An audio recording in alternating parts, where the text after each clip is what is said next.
অস্ট্রেলিয়ায় যেন থামছেই না রিশাদ বন্দনা। কখনো রিশাদ হোসেনের খেলা হয়নি অস্ট্রেলিয়ায়, কখনো খেলেননি বিগ ব্যাশেও, তবুও অস্ট্রেলিয়ানদের মুখে মুখে টাইগার এই লেগ স্পিনার নিয়ে প্রশংসা। গতকালই রিশাদকে নিয়ে কথা বলেছিলেন হোবার্ট হারিকেন্সের হাই পারফরম্যান্স বা এইচপি দলের জেনারেল ম্যানেজার সেলিয়ান বিম। আজ রিশাদকে নিয়ে কথা বললেন অস্ট্রেলিয়ার সাবেক অধিনায়ক, বিগ ব্যাশের দল মেলবোর্ন রেনেগেডসের অধিনায়ক এবং বিগ ব্যাশের ধারাভাষ্যকার অ্যারন ফিঞ্চ।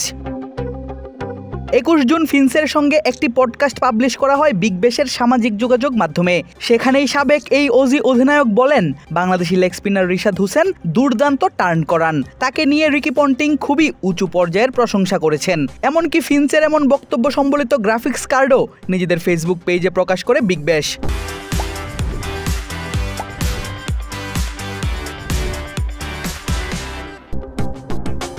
এর আগে রিশাদকে কেন নেওয়া হলো দলে, কার কথাতেই বা টাইগার এই লেগ স্পিনারের প্রতি আগ্রহ দেখিয়েছে হোবার্ট, সেটি এক পডকাস্টে জানিয়েছেন হোবার্ট হারিকেন্সের হাই পারফরম্যান্স দলের জেনারেল ম্যানেজার সেলিয়ান বিম। বলেছেন, দলের কনসালটেন্ট এবং অস্ট্রেলিয়ার সর্বকালের সেরা অধিনায়ক রিকি পন্টিংয়ের নজরেই প্রথম আসেন রিশাদ। রিশাদ হোসেনকে আমরা মূলত গত আসরেই সাইন করিয়েছিলাম। রিকি পন্টিং আমাদের সঙ্গে কনসালটেন্ট হিসেবে কাজ করছে। তার রিশাদের সঙ্গে পরিচয় ছিল আমেরিকার ক্রিকেট লিগ MLC থেকে। তারপর থেকে রিশাদের কেরিয়ার বেশ ভালোভাবে এগোতে থাকে। সে টি-20 বিশ্বকাপে যায়, সেখানে উইকেট তুলতে থাকে। দল থেকে তার প্রতি অনেক আগ্রহ দেখানো হয়। পাশাপাশি তিনি জানান, অ্যাটাকিং বোলিং করাতে এবং দলের ব্যাটিং লাইন আপ বড় করতেই রিশাদকে নেওয়া হয়েছে হোবার্ট হারিকেন্সে। আমাদের একজন অ্যাটাকিং লেগ স্পিনার দরকার ছিল। আমরা এমন কাউকে চাইনি যারা ডিফেন্সিভ বল করবে। আমাদের এমন একজনকে দরকার ছিল যে সরাসরি স্টাম্পে অ্যাটাক করবে। আপনি জানেন, রিশাদ বেশ ভালো করছে, সে ব্যাটও চালাতে পারে। রিশাদ থাকলে নাম্বার 8-এ ব্যাট করবে, আমাদের ব্যাটিংয়ের গভীরতা বাড়বে। হোবার্ট হারিকেন্সের এইচপি দলের জেনারেল ম্যানেজারের কথাতেই পরিষ্কার, রিশাদ হোসেনকে পুরো আসর পেলে খেলাবেন প্রতিটি ম্যাচেই। তবে সবকিছুই নির্ভর করছে বাংলাদেশ ক্রিকেট বোর্ডের অনাপত্তিপত্রের উপর। যদিও ড্রাফটের আগে বলা হয়েছে, পুরো আসরেই নিজেকে অ্যাভেলেবল রাখছেন রিশাদ।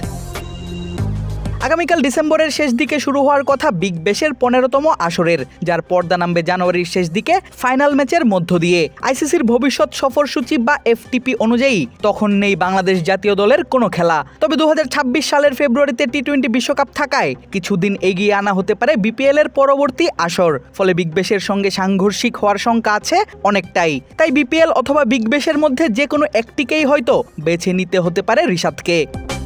আদিব আশরাফ, ক্রিক ফ্রেন্জি।